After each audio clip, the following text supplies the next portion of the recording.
In a world where we are tempted every day by hundreds of material products that are available to us, we seldom give a second thought to how our lives have changed with easily available technology making access to products so easy. We have become a materialistic society and have lost our connect with the natural world. My thesis, therefore, is on the possibility of dematerialization of society via slow design. This consumerist ready-made culture is a rush to fulfill our material dreams while our life passes us by. The Industrial Revolution that began in the former part of the 1900s were fueled by the increase in a need to develop products that would ease our manual workload. This revolution went on to become a phenomena. It led the way to an increase in the pace at which consumer products were being manufactured. The Industrial Revolution created opportunities for application in methods of mass psychology. Devised by Sigmund Freud and implemented by his nephew Edward Bernays, he went on to introduce the idea of cigarette smoking to women at the height of the Great Depression, calling them torches of freedom.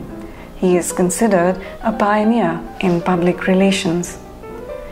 Mass production of goods removed the need for manual labor, thus paving the way for efficient production of goods that involved time and labor efficiency.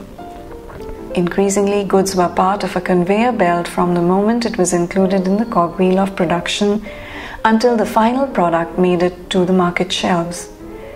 By creating constant demand and supply, manufacturers and consumers were working hand in hand to bring about a sea of change in the lives of people with goods now easily available off the shelves from convenience stores. Time and manufacturing efficiency ensured that there was enough and more products to choose from. Markets were now increasingly flooded with many manufacturers of the same product. Necessity is the mother of all invention. The Industrial Revolution had paved the way for the invention of different kinds of products for the masses that was intended to make their lives easier. They clubbed them into different categories according to their identified needs. Manufacturers and marketers labeled people as consumers. People became faceless consumers within accorded groups as per the way they were categorized by market research. Over time, the Industrial Revolution addressed the many needs that consumers may have had.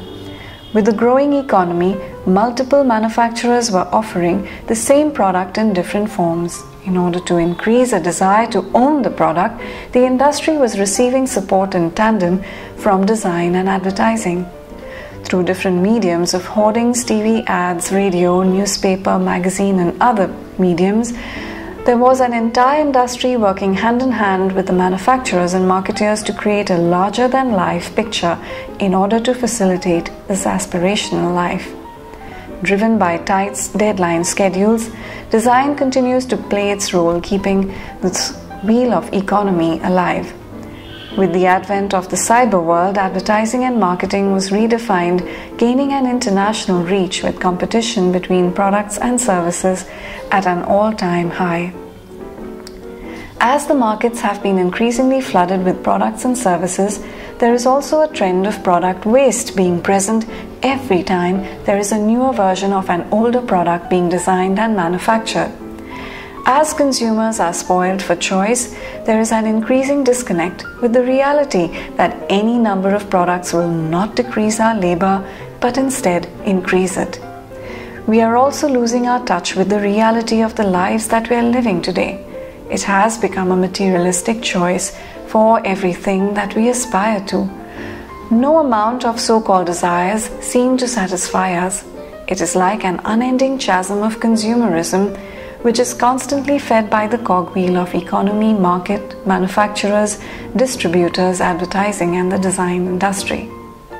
With this came the inevitable outcome of our overstressed, overstretched lives, where we are always fighting against time, doing mostly things we would perhaps rather not be doing. In our pursuit for a better life, we have now a skewed outlook with our changing values that a better life is a goal that is reached with the possession of an unending list of products in our lives that apparently make us happy. This is the thought process that led some to go back to a place that is slower, more inclusive, sustainable, and most importantly, one that reaps long-term positive goals with both society and environment.